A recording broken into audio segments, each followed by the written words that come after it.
The fog clung to the ancient stones of Ashcroft Hall like a shroud, muffling the cries of distant owls on that fateful autumn evening in 1932.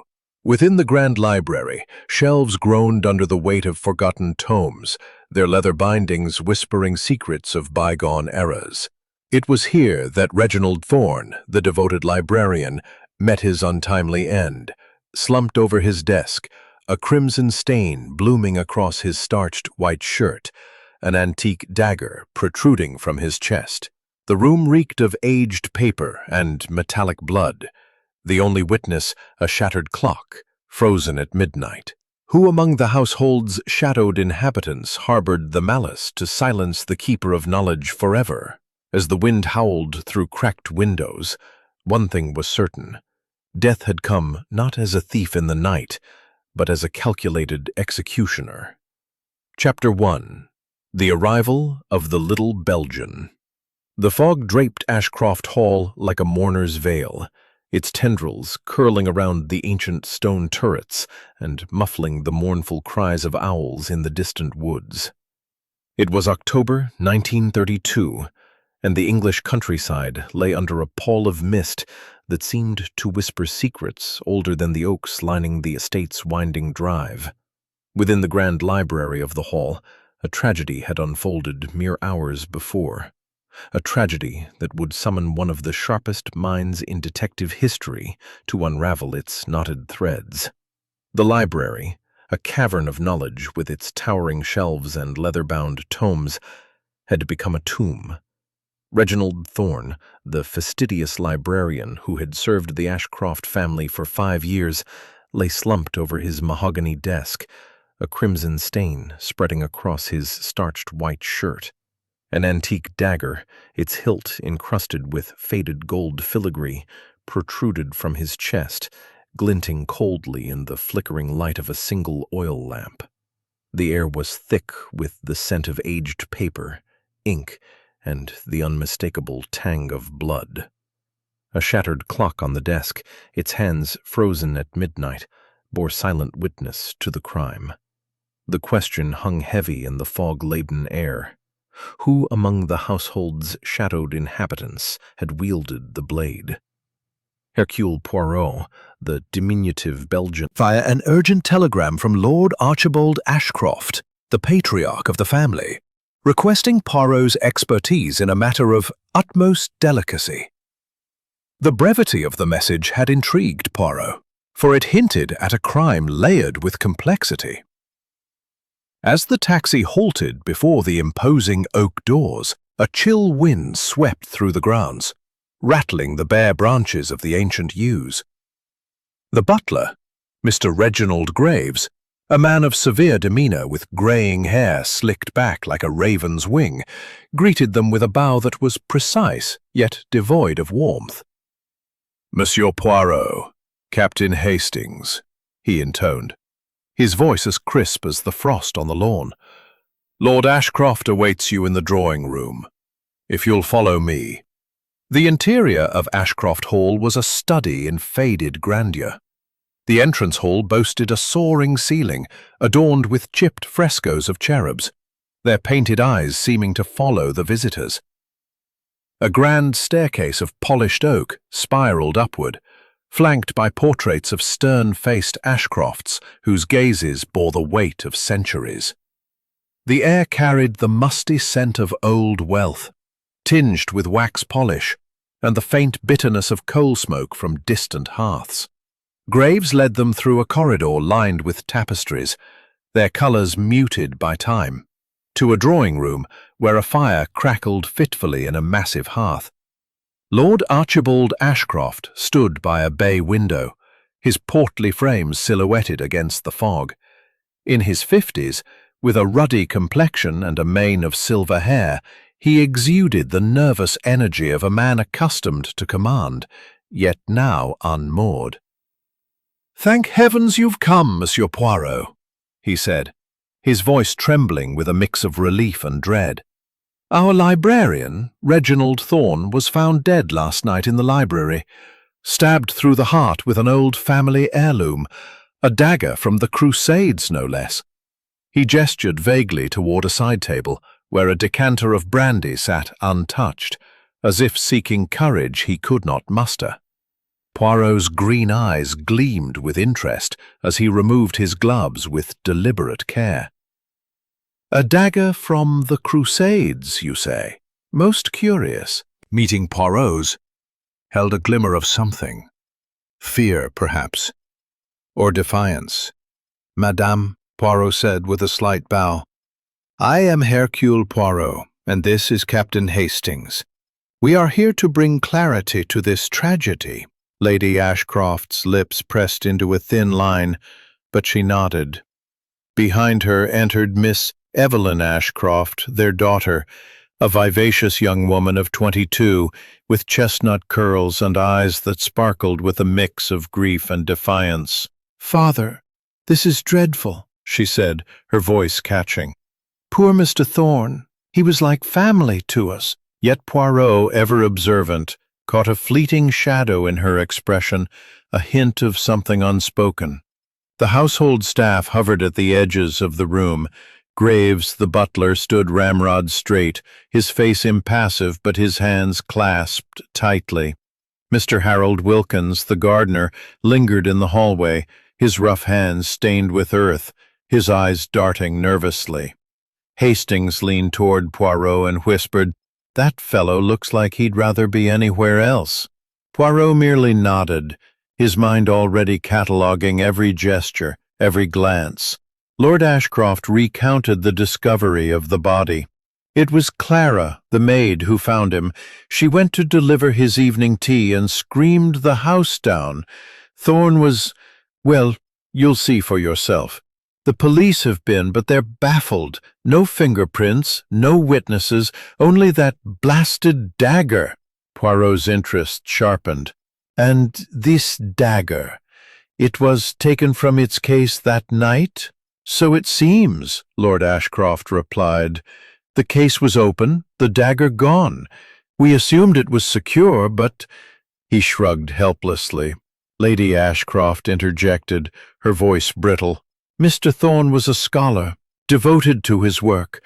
He was cataloguing our collection, including some sensitive family diaries." Her hesitation was brief, but telling, and Poirot's mustache twitched slightly.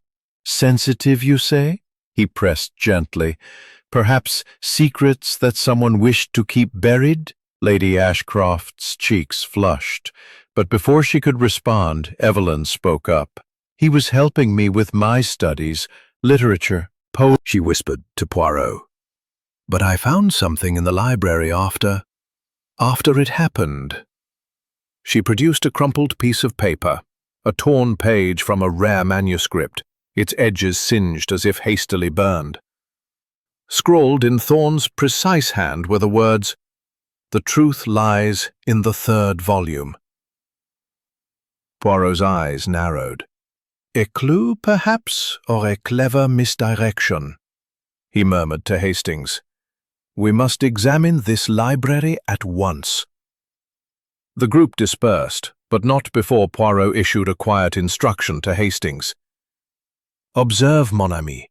The truth is here, in their faces, their words. The method, it is always in the details." As night deepened, the fog pressed closer against the windows, and a shadow moved swiftly through the gardens, unseen by all but the owls. The hall seemed to hold its breath, as if aware that Poirot's arrival had set in motion a reckoning.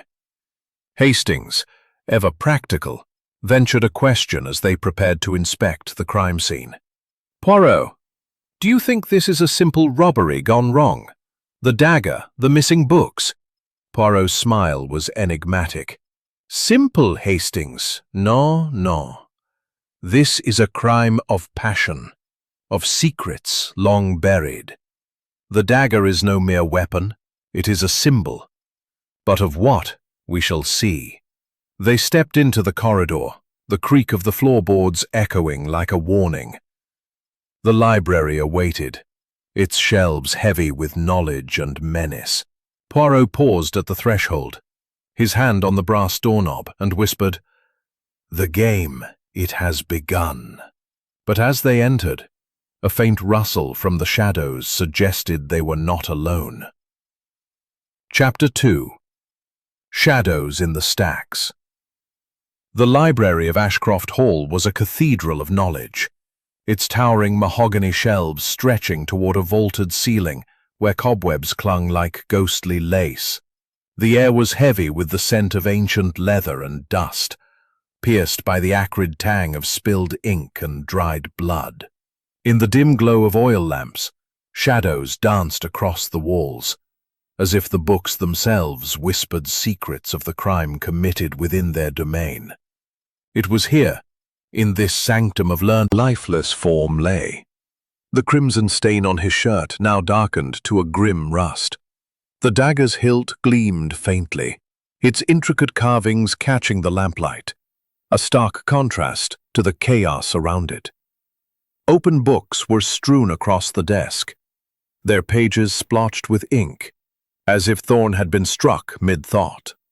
A teacup, its contents untouched, sat precariously near the edge, and Poirot's gaze lingered on it. "Curious," he said, leaning closer without touching. "This cup. It smells faintly of something not tea. Perhaps a poison, or merely a distraction." Poirot's gloved hands moved with precision as he examined the scene. The clock, its glass face splintered, drew his particular attention. "Observe, Hastings. The hands are stopped at midnight. Yet the wound, it is not fresh. The blood, it has congealed too long for death at that hour. This clock, it was broken deliberately to mislead us about the time of death." Hastings frowned, peering at the shards. "You mean someone smashed it after the murder? But why?" "To obscure the truth," Poirot replied, his mustache twitching. "The killer wishes us to believe the crime occurred later than it did. But why? That is the question." He straightened, his gaze sweeping the room. The library was vast, its shelves forming narrow aisles that vanished into shadow. A tall window at the far end, its leaded panes cracked, allowed slivers of moonlight to pierce the gloom, illuminating motes of dust that floated like specters. Near the window, Poirot noted muddy footprints, faint but unmistakable, leading to a side door that opened to the gardens. "Footprints, Hastings," he said, crouching to inspect them. "They are fresh, made in wet earth, yet the night was rainy only until 10. This suggests someone entered or left after the storm cleared." Hastings nodded, jotting in his notebook. "Could be the killer's escape route, but who? The staff? The family?" Poirot did not answer immediately, instead turning to the desk where a torn page from a rare manuscript lay crumpled, its edges singed. The words, "The truth lies in the third volume," curious for his own good.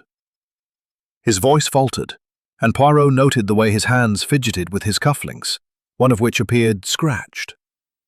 Lady Amelia Ashcroft joined them, her black silk dress whispering as she moved. "Mr. Thorne was helping me with research into my ancestry," she said, her voice steady but her eyes avoiding Poirot's. "He was kind, though perhaps overzealous. He uncovered details about my family I'd rather not discuss." Poirot tilted his head, sensing a thread of truth tangled with evasion. "And these details, madame, did they concern anyone else in the household?" Her lips parted, but before she could respond, Miss Evelyn Ashcroft entered, her chestnut curls slightly dishevelled as if she'd been pacing. "Mother, must we go over this again?" she said, her tone sharp. "Mr. Thorne was my tutor in literature. He was brilliant, but—" She hesitated, her fingers twisting a lace handkerchief. "We had a disagreement recently. A book went missing, a family heirloom. He thought I'd taken it, but I didn't." Her defiance was undercut by a tremor in her voice, and Poirot's grey cells hummed with suspicion. The butler, Mr. Graves, hovered near the doorway, his expression as unreadable as the closed volumes around him. Mr. Thorne was a private man, he offered, unprompted. But he did argue with Wilkins, the gardener, over those missing books. Wilkins was seen near the library yesterday evening. His tone was neutral, but Poirot caught a flicker of disdain in his eyes. Wilkins himself was summoned, his rough hands still dusted with soil despite the late hour. "I didn't touch no books," he growled, his broad frame filling the doorway. "Thorne was always accusing me of things, stealing tools, poaching game. He had it in for me." His boots, caked with mud, matched the prints near the window, and Poirot filed this away, noting the gardener's left-handed grip on his cap, a detail that might prove significant given the dagger's angle. As the interviews continued, Clara, the maid, reappeared, her face pale as she clutched a dust-cloth. "Sir, I found something else," she stammered, producing a small key, its brass surface tarnished. Titles faded by time. As the clock in the hall struck 11, Lady Ashcroft excused herself, claiming a headache, though Poirot noted her hurried steps toward the staircase. Evelyn lingered, her eyes darting to the window where the footprints lay. Graves and Wilkins departed, their mutual hostility palpable. Lord Ashcroft remained, his face etched with worry. "Monsieur Poirot," he said quietly, "there's something you should know. Thorne was digging into our finances. He found irregularities, debts I'd rather not discuss. He threatened to go public." Poirot's eyebrows rose. "A motive, perhaps. But for whom? You or another who feared exposure?" Lord Ashcroft shook his head, but his silence was answer enough. The library grew colder, the lamps flickering as if in warning. Hastings, rummaging through a shelf, pulled out a heavy tome, a family diary dated 1698. "Poirot, look at this. It's marked Volume 3, but before they could open it, a piercing scream echoed from upstairs. Lord Ashcroft paled. "That's Amelia!" Poirot and Hastings raced toward the sound, the library's shadows seeming to close in behind them. The scream came from Lady Ashcroft's chamber, where they found her trembling, clutching a note scrawled in red ink. "Leave the past buried or join Thorne in the grave." The window was ajar, the curtains fluttering in the night breeze, and outside the fog swallowed all traces of the intruder. Poirot's eyes gleamed with resolve. "The plot, it thickens, Hastings.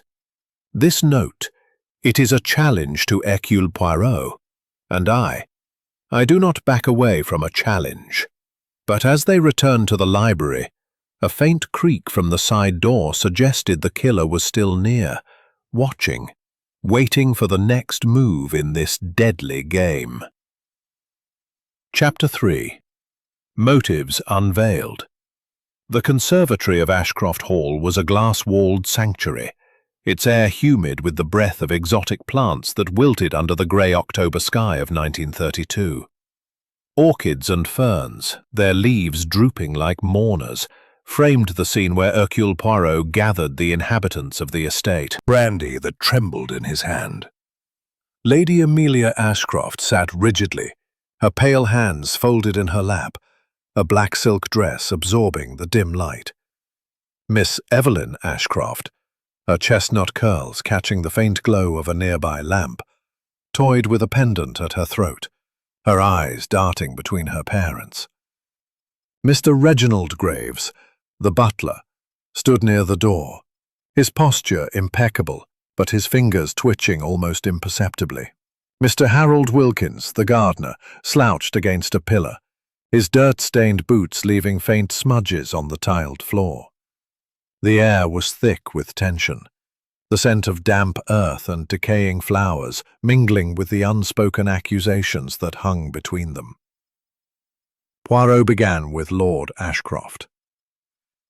"Monsieur, you have told me that Thorne uncovered irregularities in your finances, debts, perhaps, that threatened ruin. Is it not true that he planned to expose these, bringing shame upon your name?" Lord Ashcroft's face darkened, his voice a low growl. "Nonsense! Yes, Thorne found some discrepancies, but I had them under control. I'd never kill a man over bookkeeping." His bluster was unconvincing, and Poirot noted the way his eyes avoided those of his wife. Turning to Lady Ashcroft, Poirot's tone softened, but his gaze was unrelenting. "Madame, you spoke of Thorne's help with your ancestry research. Yet whispers among the staff suggest a closer connection, an affair, perhaps." A gasp escaped Evelyn, and Lady Ashcroft's cheeks flushed crimson. "How dare you?" she snapped, but her voice cracked. "It was correspondence, nothing more. Letters about my family history. If you found them, you'll see they're innocent." Poirot inclined his head, recalling the hidden love letter found in Thorne's quarters, its words far too intimate for mere scholarly exchange. "Innocent, madame?" "The heart. It speaks a language the pen cannot hide." Evelyn leapt to her feet, her voice trembling with indignation. "You're accusing Mother of something sordid. Mr. Thorne was my tutor, nothing more. But—" She hesitated, her hands twisting the pendant. Turned to him. "You, Monsieur Wilkins, had a grudge against Thorne. He accused you of stealing tools and poaching game, did he not? And your brother, was he not dismissed from the estate on Thorne's word?" Wilkins's fists clenched, his left hand dominant, a detail Poirot filed away, given the dagger's angle. "Thorne was a meddler," Wilkins spat. "Got my brother sacked, then came after me, said I was selling estate game on the side. He deserved what he got." His outburst drew sharp glances from the others, but Poirot merely nodded, his mind cataloguing the gardener's volatility. The conservatory seemed to grow smaller, the air stifling as motives piled like leaves in autumn. Poirot's methodology was meticulous. He cross-referenced alibis, probing for inconsistencies. Lord Ashcroft claimed to have been in his study drafting letters at the time of the murder, roughly between 10 and midnight. Lady Ashcroft said she was in her chamber, reading.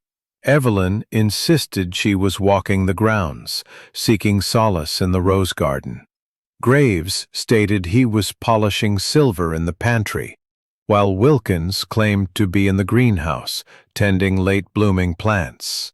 Yet the muddy footprints near the library window, matching Wilkins's boots, suggested otherwise, and a maid's testimony placed Graves near the library at 11, contradicting his alibi. A red herring surfaced, a glove found near Thorne's body, monogrammed with Wilkins's initials, yet it was pristine, untouched by the mud that should have clung to it on that rainy night.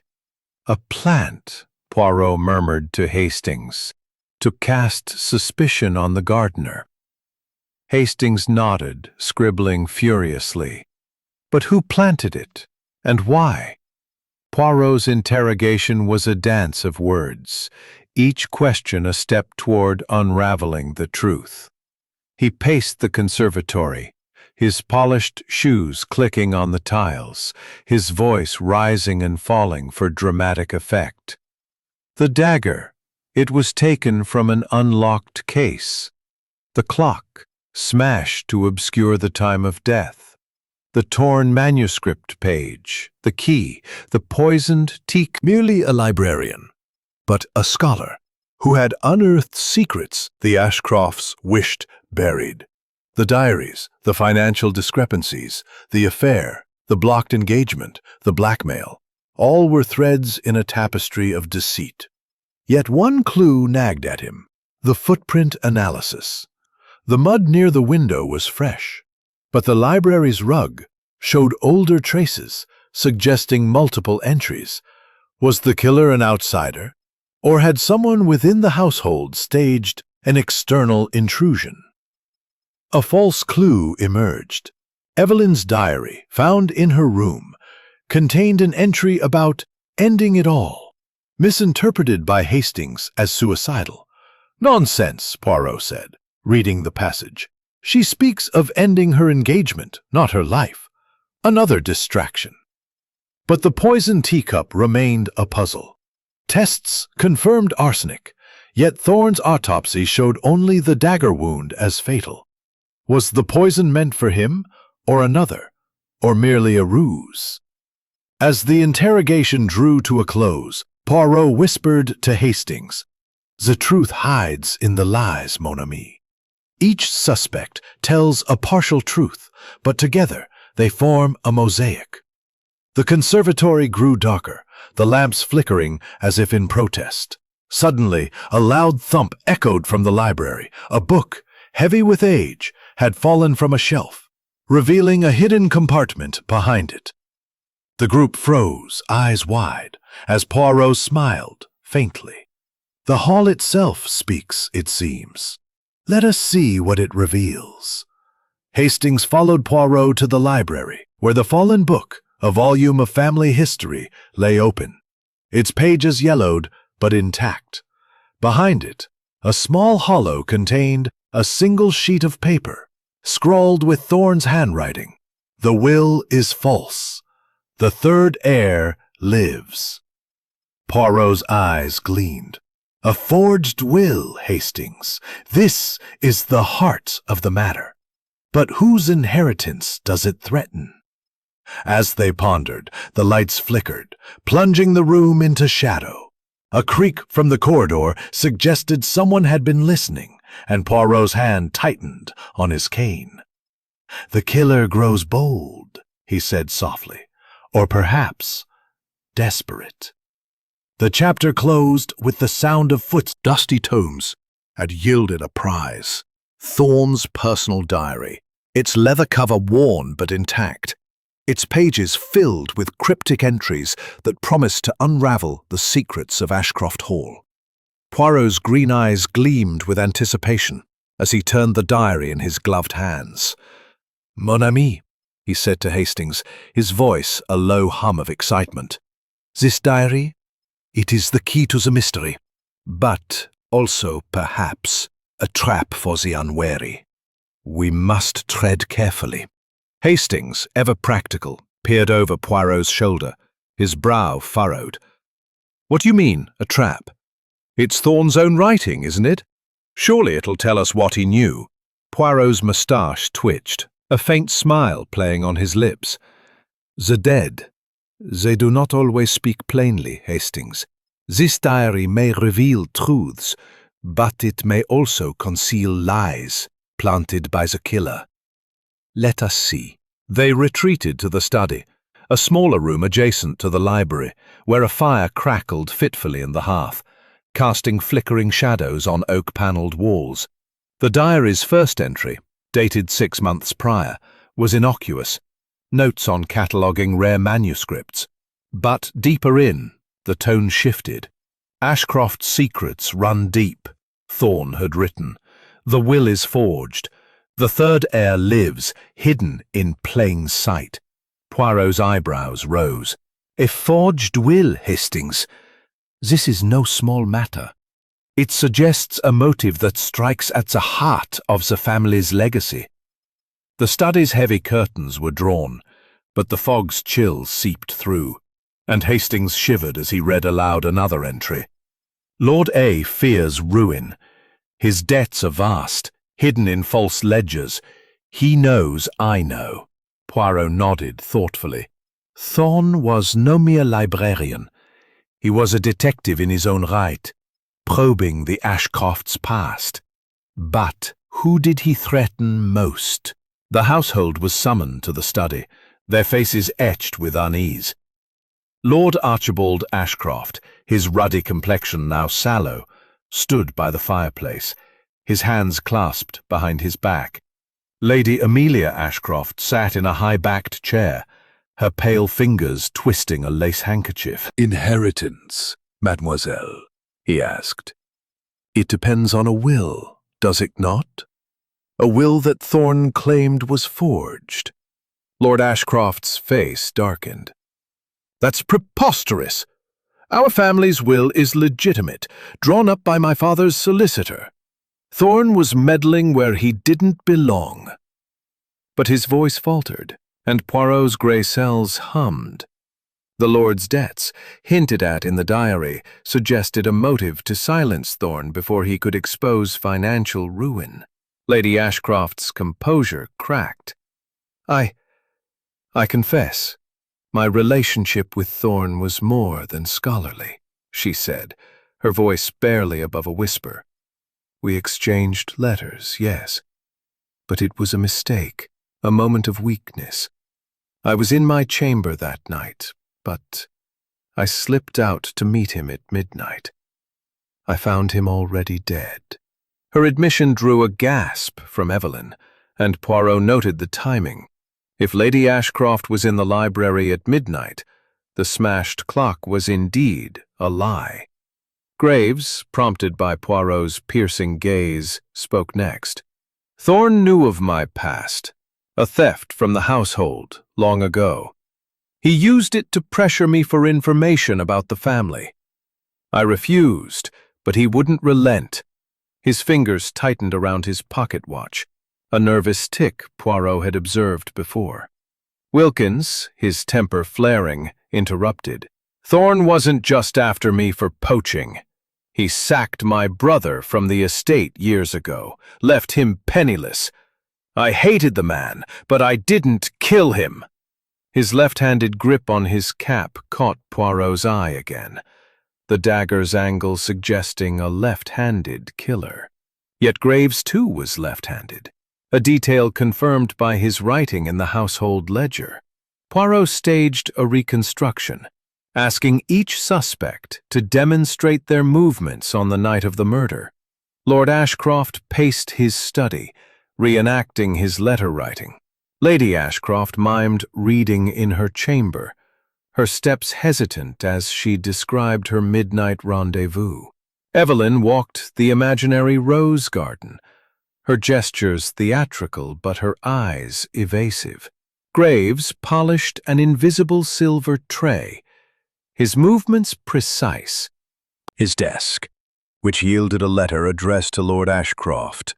"Cease your deception, or the world will know." The threat was clear, but the signature was Thorne's, not an heir's. As rain lashed the windows, the atmosphere grew taut. Poirot's deductions were interrupted by a cry from Evelyn. "I can't take this anymore," she exclaimed, rushing to her mother's side. "You're tearing us apart." But Poirot's gaze was unrelenting. "The truth, mademoiselle. It does not destroy, it reveals, and it will reveal the killer." The study's fire sputtered, casting long shadows as Poirot pieced together the puzzle. The diary suggested Thorne was a threat to the entire family, but the forged will pointed to a specific beneficiary. Was it Evelyn, fearing disinheritance? Lord Ashcroft, hiding debts? Lady Ashcroft, protecting her status? Or one of the staff, entangled in Thorne's blackmail? A breakthrough came when Hastings, examining the library's shelves, found a book marked Volume 3, not the diary, but a family ledger from 1890, detailing a disputed inheritance. "Poirot, look," he said, pointing to a passage about a third child, disowned and erased from records. "Could this be the third heir?" Poirot nodded, his mind racing. "Perhaps, but we must verify its authenticity." Before they could delve deeper, a knock at the door brought Clara, her face ashen. "Sir, it's Miss Evelyn. She's been poisoned." The maid led them to the drawing room, where Evelyn lay on a chaise, clutching her throat, a teacup shattered on the floor. The smell of arsenic was unmistakable, mirroring the library's untouched cup. Poirot's eyes narrowed. The killer strikes again. But why now? To silence another who knows too much?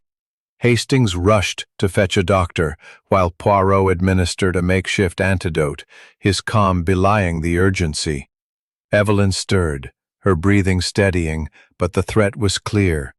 The murderer was still among them, their desperation growing. As the rain intensified, a faint rustle from the corridor suggested someone had fled the scene, leaving Poirot to ponder. Chapter 5. Poison and Deception. The rain battered Ashcroft Hall with relentless fury, its rhythm a grim counterpoint to the chaos unfolding within. The drawing room, where Miss Evelyn Ashcroft lay recovering from her brush with poison, was a tableau of strained faces and flickering lamplight. The fog outside pressed against the tall windows, turning the world beyond into a gray abyss, as if the estate were cut off from reality itself. It was October 1932, and the murder of Reginald Thorne, the librarian stabbed through the heart with a crusader's dagger, had spiraled into a web of deceit that threatened to ensnare the entire household. Hercule Poirot, his green eyes sharp beneath his immaculate mustache, stood at the room's center, his presence a beacon of order amid the turmoil. Captain Hastings hovered nearby, his notebook clutched tightly, his face pale from the shock of Evelyn's poisoning. "Mon ami," Poirot said softly, his voice cutting through the tension. "The killer grows bold. This poison in Mademoiselle Evelyn's tea, it mirrors the unused cup on Thorne's desk. A pattern or a taunt? We must unravel this quickly, before another falls." Evelyn, propped on the chaise with a blanket draped over her, sipped water shakily, her chestnut curls damp with perspiration. "I didn't see who brought the tea," she whispered, her voice hoarse. "It was just there, on the side table." Lady Amelia Ashcroft knelt beside her daughter, her pale hands trembling as she smoothed Evelyn's hair. "My poor darling," she murmured, but her eyes flicked to Poirot, wary and guarded. Lord Archibald Ashcroft paced by the fireplace, his ruddy face flushed with anger. "This is madness, Poirot. First Thorne, now my daughter. Who's next?" The butler, Mr. Reginald Graves, stood silently by the door, his stoic facade betrayed by a slight tremor in his hands. Mr. Harold Wilkins, the gardener, lingered in the shadows, his dirt-stained boots a stark contrast to the room's polished elegance. Poirot's gaze swept the room, cataloging every detail, the shattered teacup on the floor, its contents leaving a bitter scent of arsenic, the nervous glances exchanged among the suspects, the faint creak of the only human malice. The poison, the dagger, the smashed clock, these are the tools of a cunning mind, not a spectre. Poirot turned his attention to the arsenic vial, its contents identical to the residue in Thorne's untouched teacup. This poison was not meant to kill Thorne, he mused aloud, for the dagger did that work. But its presence in both cups suggests a deliberate pattern, a signature perhaps, or a misdirection. He summoned Clara, the maid, who confirmed that Evelyn's tea had been prepared in the kitchen but left unattended. "Anyone could have tampered with it," she stammered, her eyes wide with fear. The investigation deepened as Poirot revisited Thorne's significance. The diary found in the hidden compartment had revealed him as more than a librarian, a distant Ashcroft relative, perhaps the third heir mentioned in his cryptic notes. "Thorne came to this house not to catalogue books," Poirot said, addressing the group, "but to claim a legacy. The forged will he discovered threatened someone's inheritance. Who among you feared his revelations most?" Lord Ashcroft's face darkened. "I told you, Poirot, the will is legitimate. Thorne was stirring trouble, digging into things best left alone." But his hands shook, betraying his unease. Poirot recalled the diary's entry about Lord Ashcroft's debts, a motive strong enough to kill for. "And you, monsieur, stood to lose everything if Thorne exposed your financial ruin. Is that not so?" Lady Ashcroft's voice was barely audible. He knew about my birth. I'm not a true Ashcroft, not by blood. My mother was a governess, my father unknown. Thorne found proof in the diaries. If it came out, I'd lose my place here." Her admission drew a sharp intake of breath from Evelyn, who clutched her mother's hand. Poirot nodded, filing away the revelation. Lady Ashcroft's status was at stake, a powerful motive. Evelyn, her strength returning, spoke next. "Thorne was cruel about my engagement. He said Charles was a fortune hunter, that I'd ruin the family, but I loved him. I'd never kill for that." Yet her eyes darted to the floor and Poirot sensed a half-truth. Graves retorted. "And your boot left mud by the window. Don't think I didn't notice." Lady Ashcroft, her composure fraying, cried, "Stop this! You're all tearing us apart!" But Poirot's calm was unshaken. "The truth, it is like a storm, madame. It clears the air, but first it must rage." A new clue emerged, a torn cufflink, gold with the Ashcroft crest, found near Thorne's body. Lord Ashcroft paled when Poirot held it up. "That's mine, but I lost it weeks ago," he stammered. "Anyone could have taken it." Poirot's eyes narrowed. "A convenient loss, monsieur, or a deliberate plant to cast suspicion." The cufflink was scratched, matching the one Lord Ashcroft wore, suggesting it wasn't as lost as he claimed. Another red herring surfaced. Evelyn's diary, discovered in her room, contained an entry about ending it all. Hastings, alarmed, suggested it was suicidal, but Poirot dismissed it. "Non, Hastings. She meant ending her engagement, not her life. A misunderstanding meant to mislead us." The poison, too, was a puzzle. Its presence in both cups suggested a killer testing their method, or framing another. Poirot's methodology shone as he cross-referenced alibis with physical evidence. The muddy footprints by the library window were fresh, but the library's rug held older traces, suggesting multiple entries. The key found under Thorne's chair unlocked a drawer containing a letter threatening exposure, but its vague wording pointed to no single suspect. The smashed clock, Poirot deduced, was broken post-mortem to obscure the true time of death, likely closer to 10, given the blood's coagulation. As midnight approached, Poirot devised a trap. He announced to the group, "I know the killer's secret, and tomorrow I shall name them." His words were calculated, meant to provoke a reaction. The suspects exchanged wary glances, their nerves frayed. Lord Ashcroft stormed out, muttering about ruined reputations. Lady Ashcroft clung to Evelyn, her eyes haunted. Graves and Wilkins retreated, their mutual distrust palpable. The trap bore fruit sooner than expected. A creak in the hallway, faint but unmistakable, drew Poirot's attention. He signaled Hastings to diary. The forged will, all pointed to a killer desperate to protect a secret. But who? As they returned to the drawing room, Evelyn stirred, her recovery a small victory. Poirot whispered to Hastings, "The killer miscalculated. They meant to silence, but instead they have spoken. Tomorrow we tighten the net." But the creak of a floorboard nearby suggested the danger was far from over, and the shadows of Ashcroft Hall held their breath for the next move. Chapter 6. The Midnight Chase. The rain had ceased, leaving Ashcroft Hall cloaked in a heavy mist that swirled through the gardens like a living shroud. It was past midnight on that October night in 1932, and the estate's ancient stones seemed to pulse with secrets yet to be unveiled. The library, where Reginald Thorne had been found stabbed with a crusader's dagger, remained a silent witness to the crime, its shelves looming like sentinels in the dim lamplight. Hercule Poirot, his keen eyes narrowed against the gloom, stood in the corridor where moments ago a creak had betrayed an eavesdropper's presence. Captain Hastings, his breath quickening, clutched his notebook, his face taut with anticipation. "Mon ami," Poirot whispered, his voice a velvet thread in the darkness. "The killer grows careless. They flee, but they cannot outrun the gray cells of Hercule Poirot. After them." The chase began with a rush of footsteps, Poirot's polished shoes and Hastings' heavier tread echoing through the hall. The shadowy figure had slipped through the library's side door, vanishing into the misty gardens.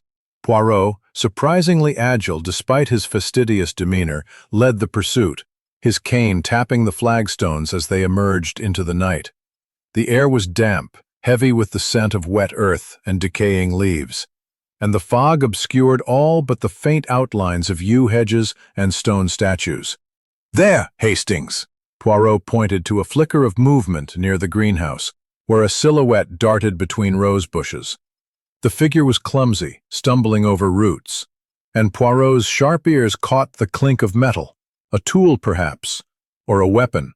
They reached the greenhouse, its glass panes fogged with condensation, and found Mr. Harold Wilkins. Grip on the spade, coupled with the dagger's angle in Thorne's chest, kept him firmly in Poirot's sights. Hastings, panting from the chase, muttered, "He's got motive, Poirot, and those footprints, damning, aren't they?" "Perhaps," Poirot replied, his voice low, "but the truth, it is a mosaic. Let us return to the house. The night reveals, but it also conceals." They escorted Wilkins back, his protests trailing into the fog. Inside, the household was roused by the commotion, their faces a gallery of suspicion and fear. Lord Archibald Ashcroft, his dressing-gown hastily thrown on, demanded answers. "What's this about, Poirot? Dragging my staff through the mud in the dead of night?" Poirot, unruffled, gathered the suspects in the drawing-room, where embers glowed faintly in the hearth. "Mesdames et messieurs," he began, "the killer moves among us, and tonight they have shown their hand. Monsieur Wilkins admits to hiding his poaching, but is this the full truth? Let us examine the motives anew." The air grew taut, the suspects shifting uneasily under his scrutiny. Lady Amelia Ashcroft, her pale face framed by her auburn hair, spoke first, her voice trembling. "Thorne knew too much about me, my birth, my illegitimacy. He had proof in those diaries, documents that could strip me of my title, my place in this family. I met him that night, as I said, but he was already dead." Her eyes glistened, but Poirot noted a flicker of calculation. Her alibi, a midnight rendezvous, placed her at the scene, yet the smashed clock suggested death occurred earlier. "Madame," Poirot said, "your secret gives you motive, but also vulnerability. Did you act or protect another?" Miss Evelyn Ashcroft, her chestnut curls disheveled, clutched her mother's arm. "Stop tormenting her," she cried. "Thorne was cruel to me, too. He threatened to tell father about my engagement to Charles, to ruin my future. And yes, I took money from the safe to fund our elopement. He found out. But I didn't kill him." Her defiance was undercut by cufflink on his sleeve, matching the one found near Thorne's body. A plant or a genuine clue? Poirot's methodology was relentless. He revisited the physical evidence, the muddy footprints, now confirmed as Wilkins, but older traces on the library rug suggested multiple entries. The arsenic-laced teacup, a red herring, was meant to mislead, as was the poison on the dagger applied post-mortem. The key found under Thorne's chair had unlocked a drawer with a threatening letter, but its vague wording implicated no one directly. The diary's mention of a third heir and a forged will pointed to a hidden claimant. But who? A new clue surfaced, a book on the library shelf, The Curses of Ashcroft, found open near Thorne's body. Its pages detailed a family legend of a vengeful spirit tied to disputed inheritances. Hastings, intrigued, suggested, "Could this be a supernatural hint, Poirot? The staff swear the hall is haunted." Poirot dismissed it with a wave. "No, Hastings, this book is a distraction, placed to fuel superstition. The killer is flesh and blood, not a ghost." To test his theory, Poirot staged another reconstruction, focusing on the library's side door. He asked Wilkins to reenact his movements, noting the gardener's hesitation when describing his greenhouse tasks. Graves, questioned about his 11 o'clock presence near the library, claimed he was checking the locks, a weak excuse given the maid's testimony. Lady Ashcroft's rendezvous placed her at the scene, but her timeline conflicted with the blood's coagulation, suggesting death around 10. Evelyn's rose garden walk was uncorroborated, and Lord Ashcroft's study alibi was shaky, as no letters were found. The breakthrough came with a fingerprint analysis. The dagger, wiped clean, bore no prints, suggesting gloves, a detail that implicated a careful killer. But a smudge on the diary's cover matched none of the suspects, hinting at an outsider or a clever frame. Poirot's trap from earlier, his claim to know the killer's secret, had provoked the midnight flight, but it also revealed alliances. Graves and Wilkins, bound by their smuggling, had motive to silence Thorne, but their mutual distrust weakened their alibis. Calm was unshaken. The killer. They strike again, or they wish us to think so. To the library, vite! They race to the scene, the fog curling around them like a living thing. The gunshot, it seemed, was a new twist in this deadly dance, and Poirot knew the net was tightening. But the killer remained one step ahead, hidden in the shadows of Ashcroft Hall. Chapter 7. Echoes of Betrayal. The gunshot that shattered the dawn silence in Ashcroft Hall sent a jolt through the household, its echo reverberating off the ancient stone walls like a cry from the estate's troubled past. It was October 1932, and the fog outside clung to the windows, casting the library in a ghostly half-light, where Reginald Thorne's body still lay, the crusader's dagger, a grim sentinel in his chest. Hercule Poirot, his green eyes alight with purpose, led Captain Hastings and the startled suspects toward the library, his polished shoes clicking with urgency on the oak floorboards. "Vite, Hastings," he urged, his voice a steady beacon in the chaos. "This gunshot, it is either a desperate act or a clever ruse. We shall see which." The air was thick with the scent of old books and the lingering metallic tang of blood, now joined by the acrid bite of gunpowder. The household, Lord Archibald Ashcroft, Lady Amelia, Miss Evelyn, Mr. Graves, and Mr. Wilkins, followed, their faces etched with dread and suspicion, each wondering who among them had pulled the trigger. The library door swung open, revealing no new victim but a smoking revolver on the floor, its barrel warm. Poirot's trap, announced the previous night when he claimed to know the killer's secret, had borne fruit. The gunshot was a blank, fired by Hastings at Poirot's instruction to flush out the guilty. "A test, mesdames et messieurs," Poirot declared, his mustache twitching. "The killer, they panic, and in panic, they reveal themselves."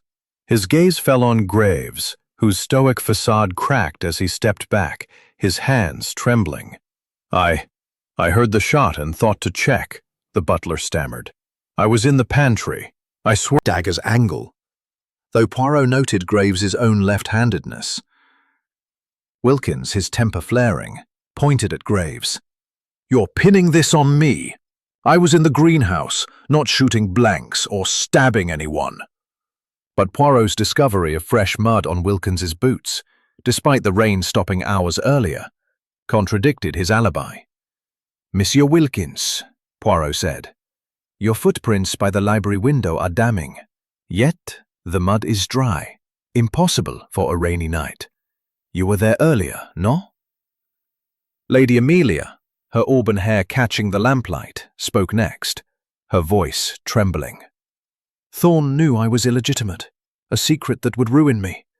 But I swear I found him dead at midnight." Her rendezvous alibi was shaky, as the smashed clock suggested death closer to 10, based on the blood's coagulation. Poirot probed further. "And your daughter, madame? Did she know of your secret?" Lady Amelia's eyes flickered to Evelyn, a silent confirmation of an alliance to protect their status. Evelyn, her chestnut curls framing a defiant face, admitted her motive anew. Thorn blocked my engagement to Charles, saying it would disgrace the family. He knew I took money from the safe for our elopement. But murder? I couldn't. Yet her diary's cryptic entry, ending it all, hinted at desperation, though Poirot had dismissed it as referring to her engagement, not suicide. A red herring, perhaps, but her theft gave her motive. Lord Ashcroft, his ruddy face flushed with brandy, confessed his part in the forged will. I altered it to secure Evelyn's inheritance, to keep the estate from distant relatives. Thorn found out, threatened to go public, but I didn't kill him. The scratched cufflink found near Thorn's body, matching the one he wore, suggested otherwise, though he claimed it was lost. Poirot's grey cells hummed. Was it planted, or a genuine clue? The gunshot's purpose became clear.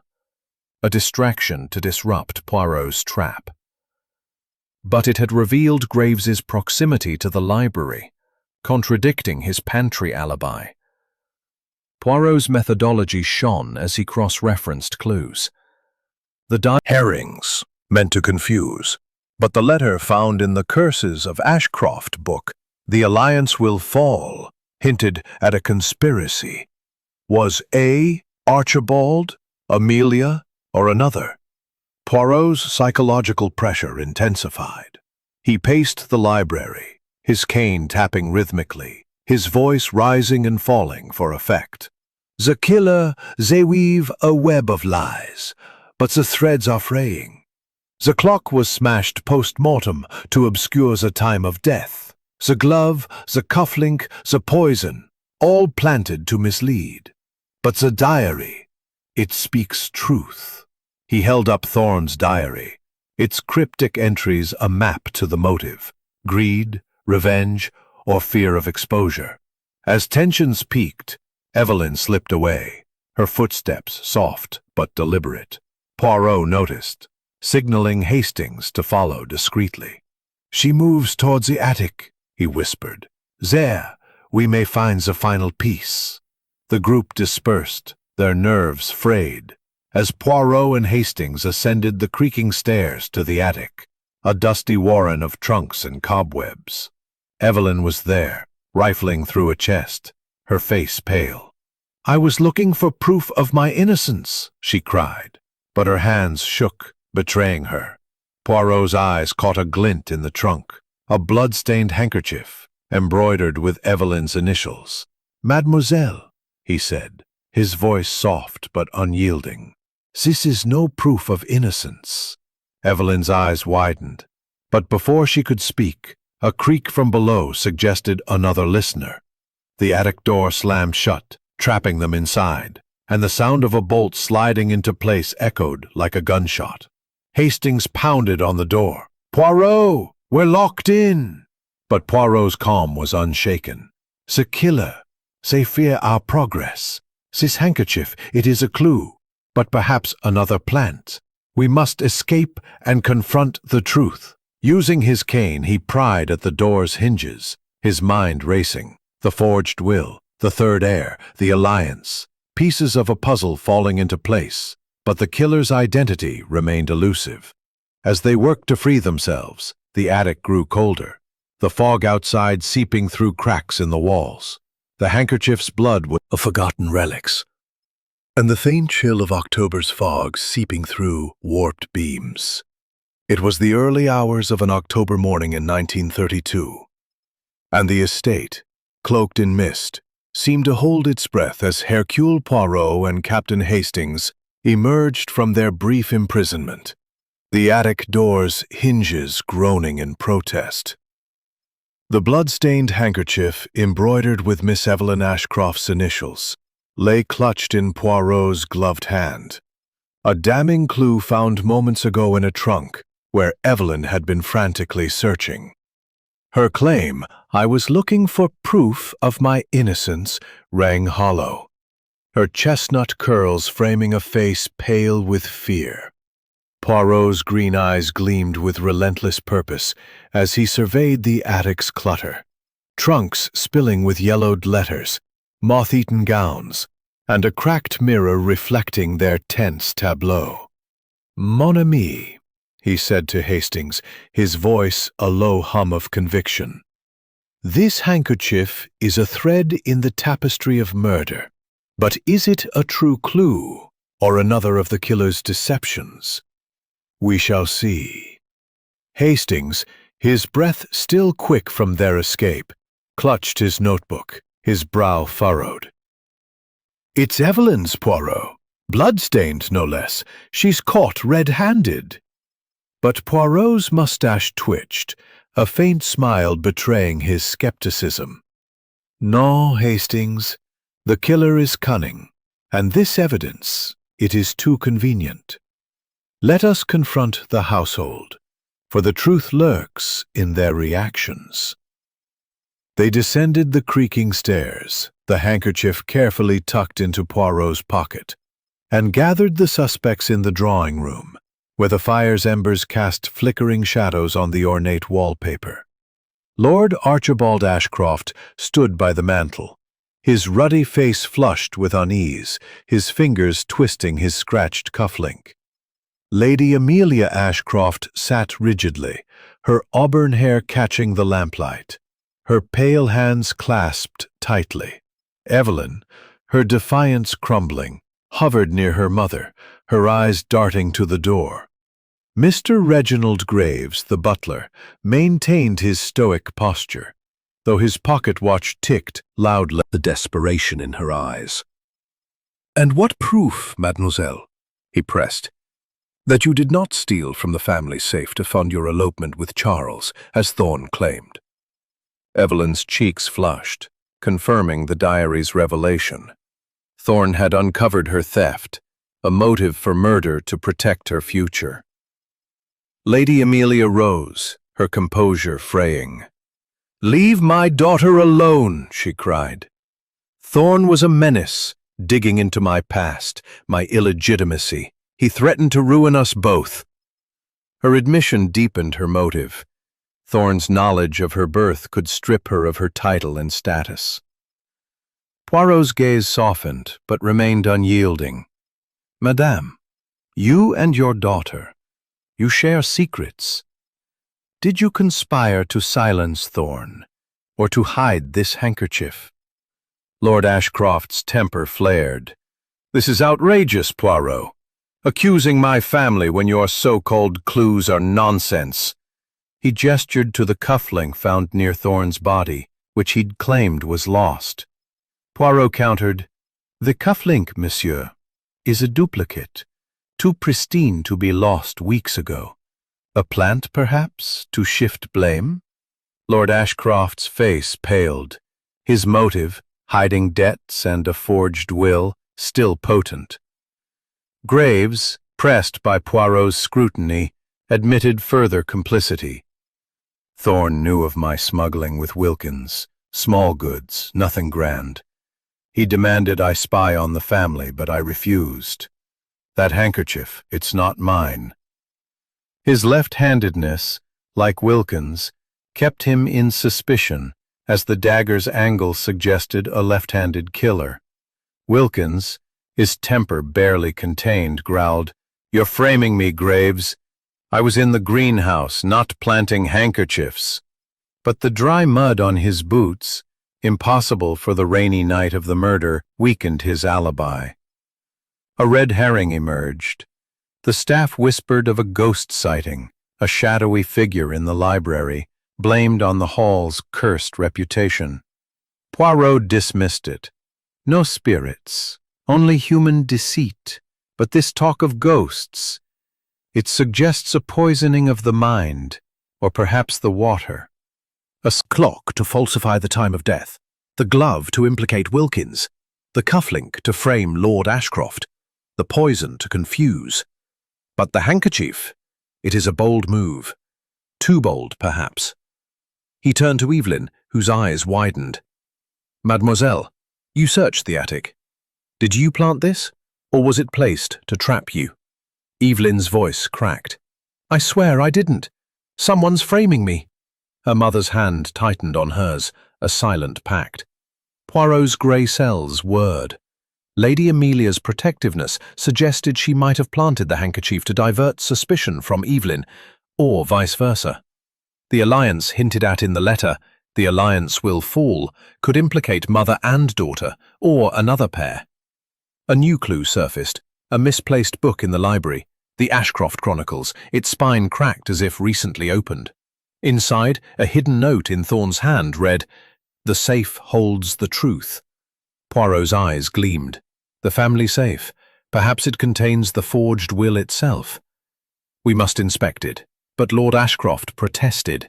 "It's private. You've no right." His resistance only fueled Poirot's suspicion. As the confrontation reached its peak, Lord Ashcroft suddenly clutched his chest and collapsed, gasping, I know the truth." The room froze, the suspects' faces a gallery of shock and fear. Hastings rushed to his side, but Poirot's calm was unshaken. "A performance, perhaps?" he whispered to Hastings. "Or a confession cut short. We must act swiftly." The doctor, summoned for Evelyn's poisoning, confirmed Lord Ashcroft's collapse was feigned, a bid for sympathy, or escape. Poirot's trap, set with the gunshot and his claim to know the killer, had rattled the household, but the handkerchief and the note in the Chronicles pointed to a deeper truth. The safe, locked in Lord Ashcroft's study, beckoned, but accessing it required a key, perhaps the one found under Thorne's chair. As the suspects dispersed, their nerves frayed, Poirot whispered to Hastings, "The killer is cornered, mon ami. They plant clues to mislead, but each clue betrays them further. The safe will speak, but first, we must watch." The fog outside thickened, and a faint rustle in the eyes blazing with relentless determination, gathered the suspects in this cavern of knowledge, where the air was thick with the scent of aged leather, dried blood, and the faint chemical tang of arsenic. Captain Hastings stood by his side, notebook trembling in his hands, his face etched with the strain of the night's revelations. "Mesdames et messieurs," Poirot declared, his voice a velvet blade slicing through the silence, "the killer is among us, driven by greed, fear, and betrayal.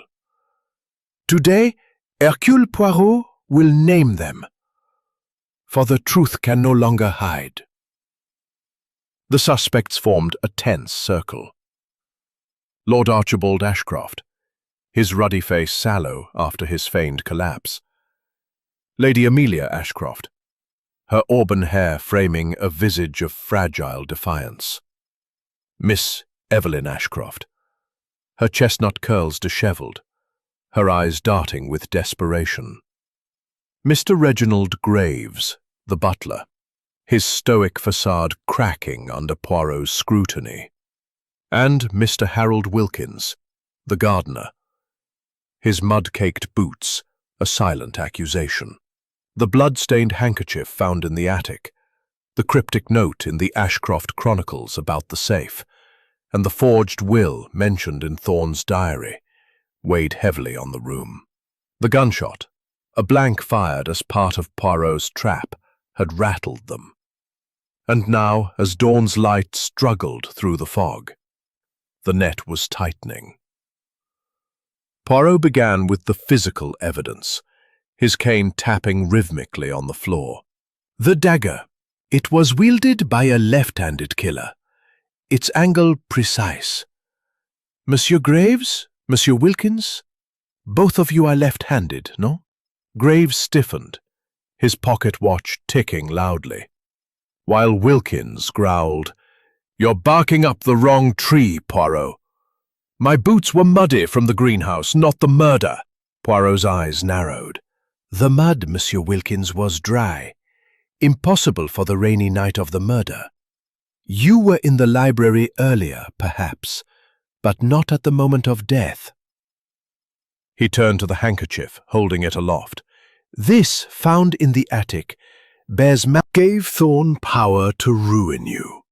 Did you act to silence him, Or did another use your cufflink to cast suspicion? Lord Ashcroft's face flushed. I altered the will years ago to secure Evelyn's future, yes, but I didn't kill him. That cufflink was stolen. His protest rang hollow, and Poirot's grey cells hummed.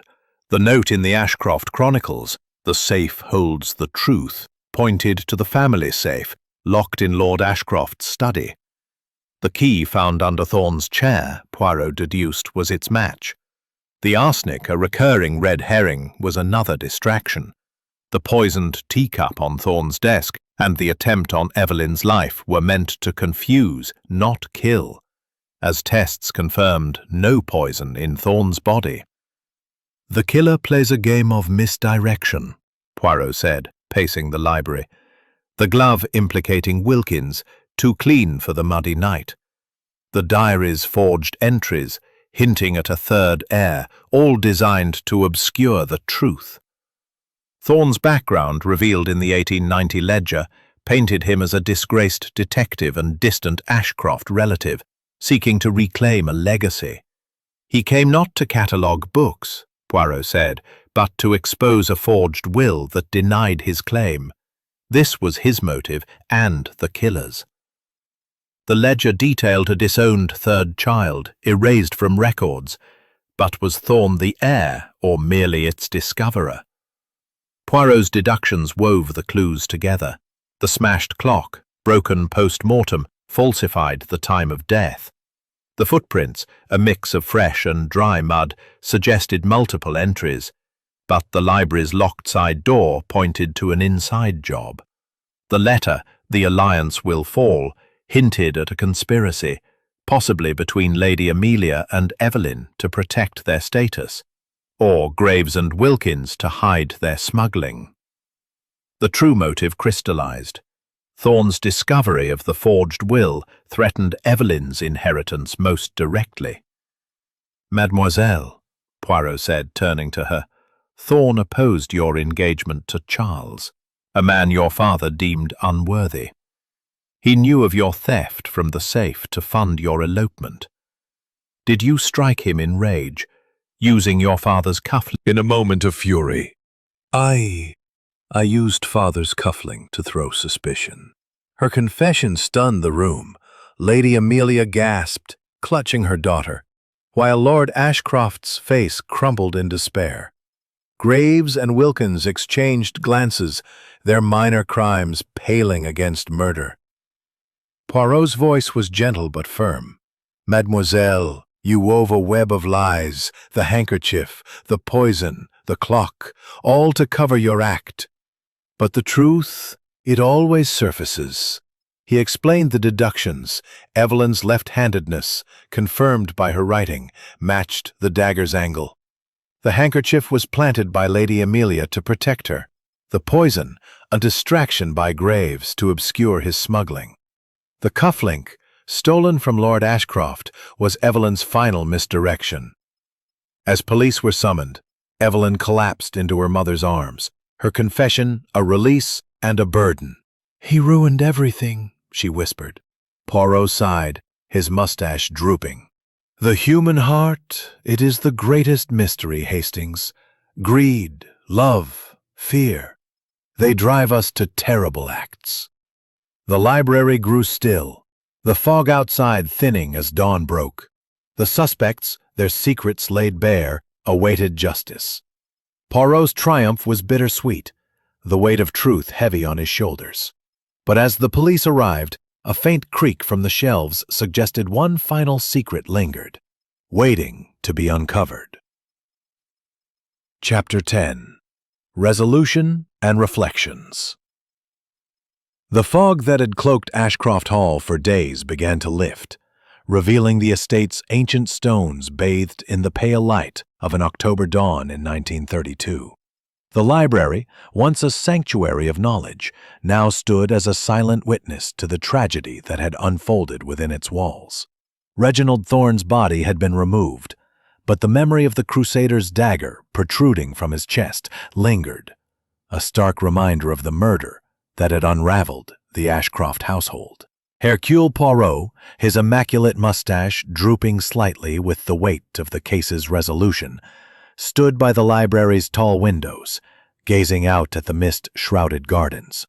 Captain Hastings, his notebook finally at rest, joined him, his face etched with a mix of relief and melancholy. Amelia Ashcroft, her auburn hair loosened from its chignon, stared blankly at the hearth, her hands clasped as if in prayer for a salvation that would not come.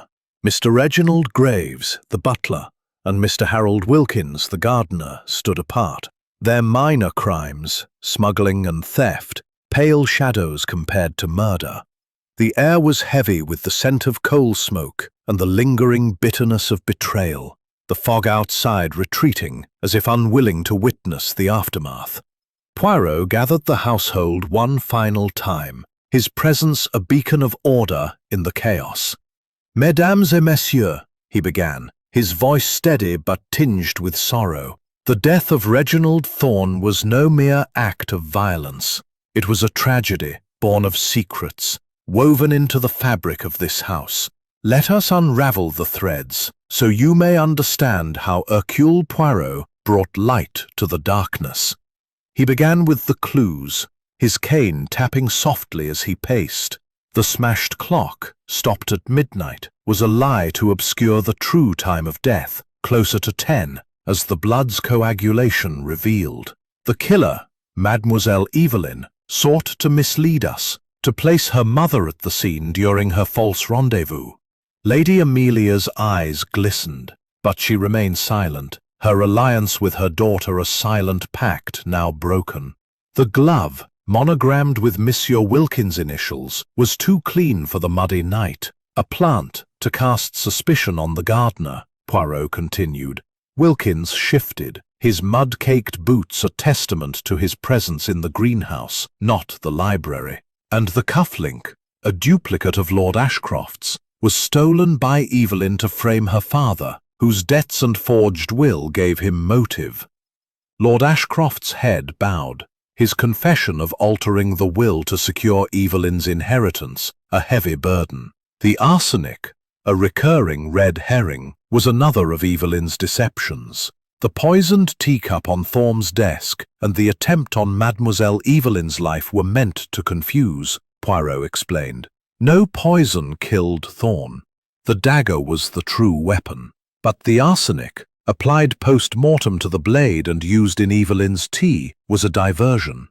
He uncovered Lord Ashcroft's debts, Lady Amelia's illegitimacy, Evelyn's theft, and the smuggling of Graves and Wilkins. But it was Evelyn, fearing the loss of her inheritance and her forbidden engagement to Charles, who acted in rage, striking Thorne with the dagger. Poirot's deductions were meticulous, each clue a piece of a mosaic. The footprints, a mix of fresh and dry mud, suggested multiple entries, but confirmed the library's side door was locked from within, an inside job. The key under Thorne's chair unlocked the safe, revealing the forged will that named Evelyn sole heir over Thorne's claim. The note in the Ashcroft Chronicles, "The safe holds the truth," was Thorne's final warning, discovered too late. Evelyn's left-handedness, confirmed by her writing, matched the dagger's angle, sealing her guilt. "She wove a web of lies," Poirot said, his voice softening. "The handkerchief, the poison, the cufflink, all to mislead. But the truth, it is like the sun, it rises, inevitable." Hastings, scribbling the final notes, murmured, "Good Lord, Poirot, she nearly fooled us all." The household's reaction was a study in grief and resignation. Lord Ashcroft vowed reform, his debts now public, his pride shattered. "I failed her," he whispered, his voice breaking. "I drove her to this with my schemes." Lady Amelia, her status secure but her heart broken, sought solace in truth, vowing to face her illegitimacy openly. "No more secrets," she said, her voice resolute yet fragile.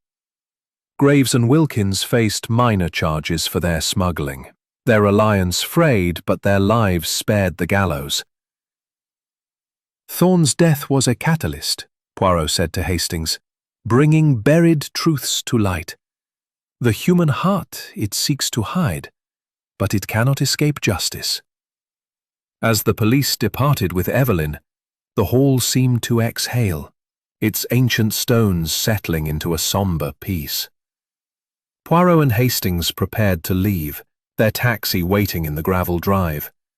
The gardens, once shrouded in fog, now glowed faintly in the morning light, the yews standing as silent Faint creak from the library shelves as they left went unnoticed, a whisper of secrets yet untold, or perhaps the hall itself settling into its new reality. For now, justice had prevailed, and Poirot's triumph, though tinged with sorrow, was complete.